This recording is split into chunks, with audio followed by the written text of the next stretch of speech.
Azərbaycanda iqtisadi baxımdan ən zəif 10 rayon hansılardır? Bu rayonlar niyə geridə qalıb?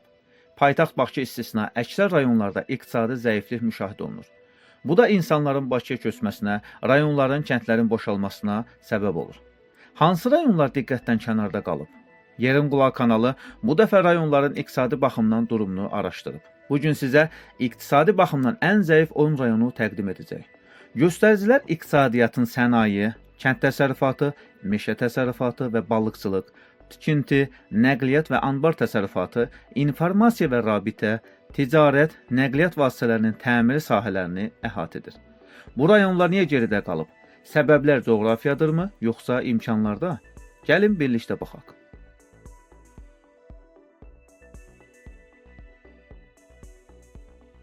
Videomuza keçməzdən öncə kanala abunə olmağı unutmayın. Sizin dəstəyiniz bizim üçün önəmlidir.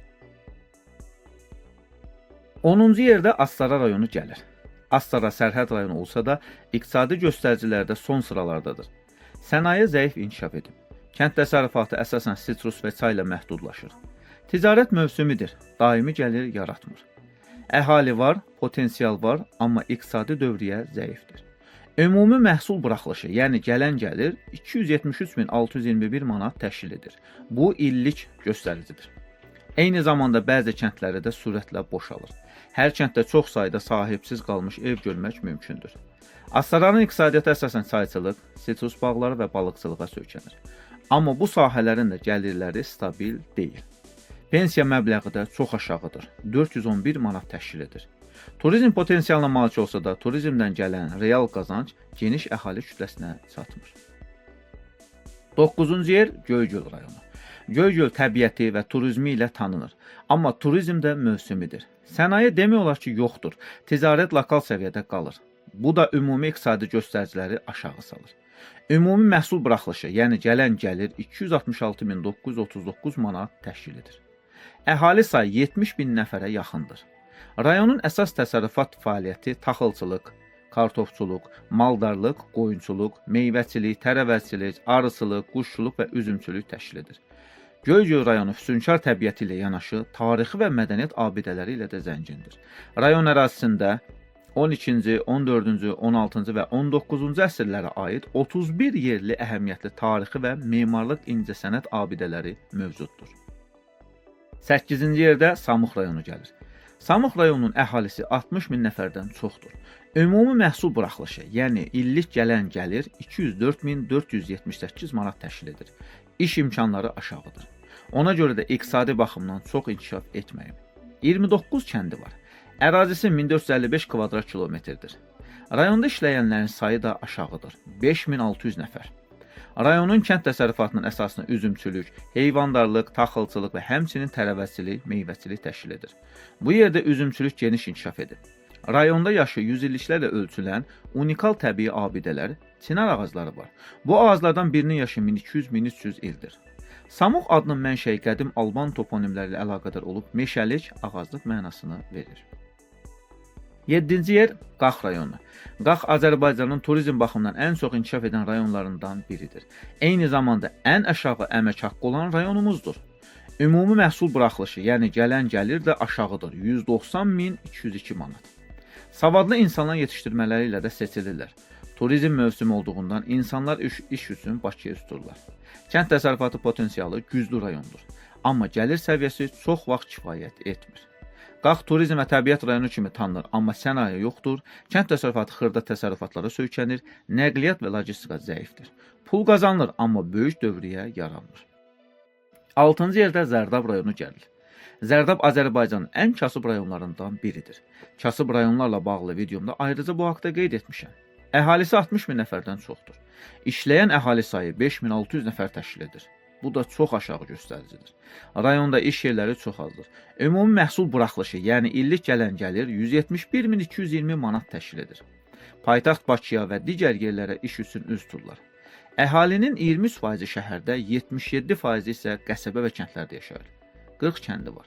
Rayonun iqtisadiyyatında kənd təsərrüfatı xüsusi rol oynayır. Kənd təsərrüfatının əsasını pambıqçılıq, taxılçılıq, baramaçılıq, balıqçılıq və heyvandarlıq təşkil edir. 5-ci yer Xızı rayonu. Əhalisi 20.000 nəfərdən çoxdur. Xızı həm də boşanma reytinqinə görə də seçilir. Hər 1000 nəfərdən bir işçisi boşanır. Ümumi məhsul buraxılışı, yəni illik gələn gəlir 152.605 manat təşkil edir.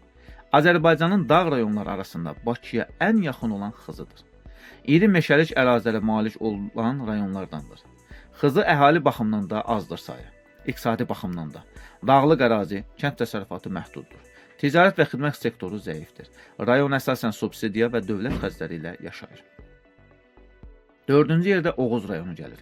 Oğuz rayonu Şəki-Zaqatala iqtisadi rayonunda Böyük Qafqazın cənub yamaclarında yerləşir. Rayon ərazisinin yarısından bir qədər azı meşələrlə örtülüdür. Burada çoxlu şəlalə, kükürdlü və termal su bulaqları var. Təbiəti çox səfalıdır. Turizm üçün əlverişlidir. Əhalisi 50.000 nəfərə yaxındır. Oğuzda 7 Alban məbədi mövcuddur. İqtisadi baxımdan isə zəif inkişaf edib. Buna görə də ölkədə 4-cü yerdə qərarlaşıb.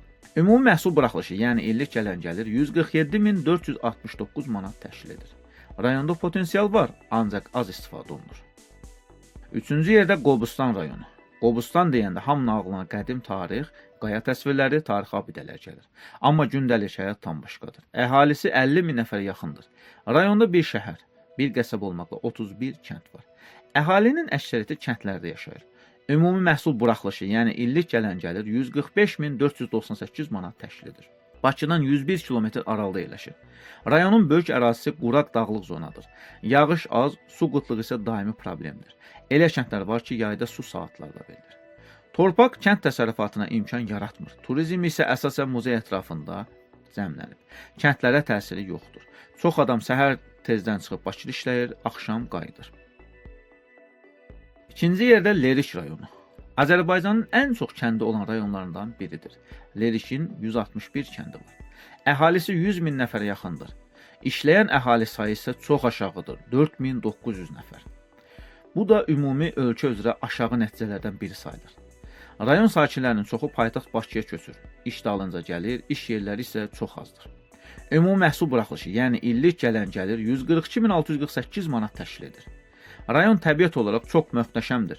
Gəzməli, görməli yerləri çoxdur. Yayda çox sayda turist həmin gözəllikləri görmək üçün gedir.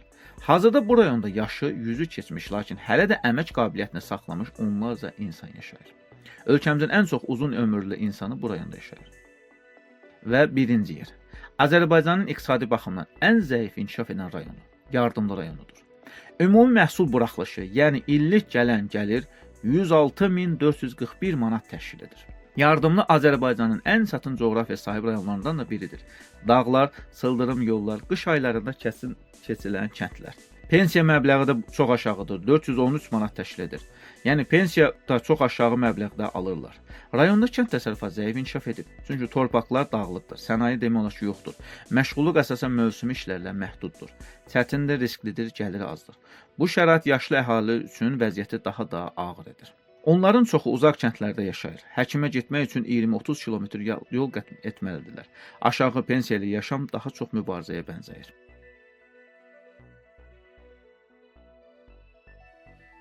Videomuzu bəyəndinizsə kanala abunə olmağı və rəy yazmağı unutmayın.